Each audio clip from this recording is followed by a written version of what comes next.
విజయవాడలోని ప్రకాశం బ్యారేజీ గేట్ల వద్ద చిక్కుకున్న బోట్ల తొలగింపు ప్రక్రియ ఇంజనీర్లకు సవాల్గా మారింది. 7వ రోజు బోట్ల వెలికితీత పనుల్లో బెకమ్ సంస్థ ఇంజనీర్లు, అధికారులు, సిబ్బంది తీవ్రంగా శ్రమిస్తున్నారు.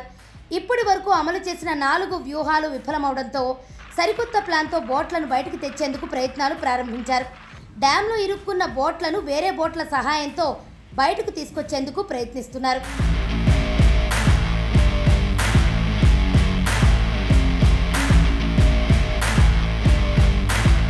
నదిలో ఇసుక డ్రెడ్జింగ్ చేసే 2 భారీ ఇసుక బోట్లను ఇనుప గడ్డర్లతో అనుసంధానించిన ఇంజనీర్లు వాటిని ప్రకాశం బ్యారేజీ గేట్ల వద్దకు తీసుకొచ్చారు.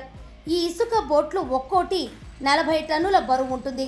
ఈ 2 భారీ బోట్లు 300 టన్నులకు పైగా బరువును అవలీలగా లాగేలా గడ్డర్లను అమర్చారు. ప్రకాశం బ్యారేజీ 67వ గేటు వద్ద చిక్కుకున్న భారీ బోటును పైకి తీసుకొచ్చి 2 పడవల మధ్య భాగంలో గొలుసులు, రోప్లతో గట్టిగా కట్టారు.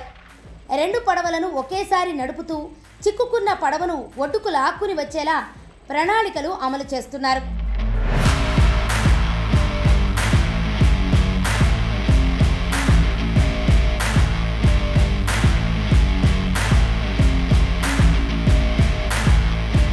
గత 6 రోజులుగా 4 రకాల ప్లాన్లను ఇంజనీర్లు అమలు చేయగా అన్నీ ఫెయిల్ అయ్యాయి.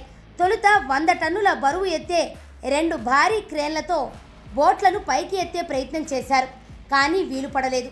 ఆ తర్వాత విశాఖపట్నానికి చెందిన డైవింగ్ టీంలతో బోట్లను 2 భాగాలుగా ముక్కలు చేసి బయటకు తీసేందుకు చేసిన ప్రయత్నమూ ఫలించలేదు.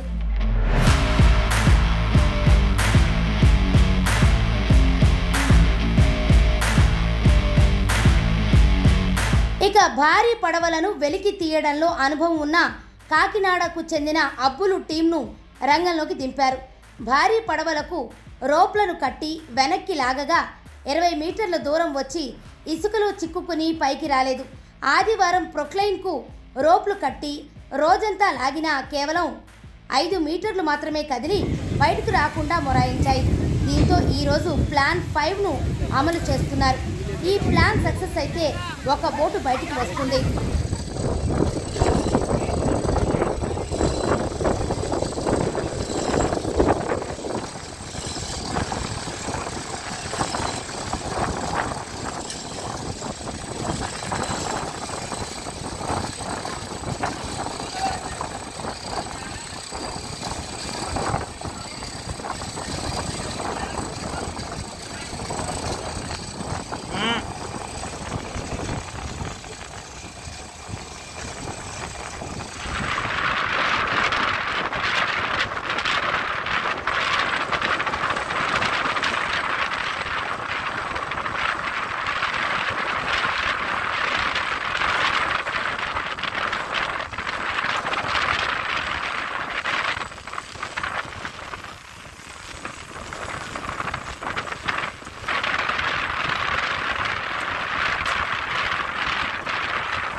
ఆయిల్ పోసి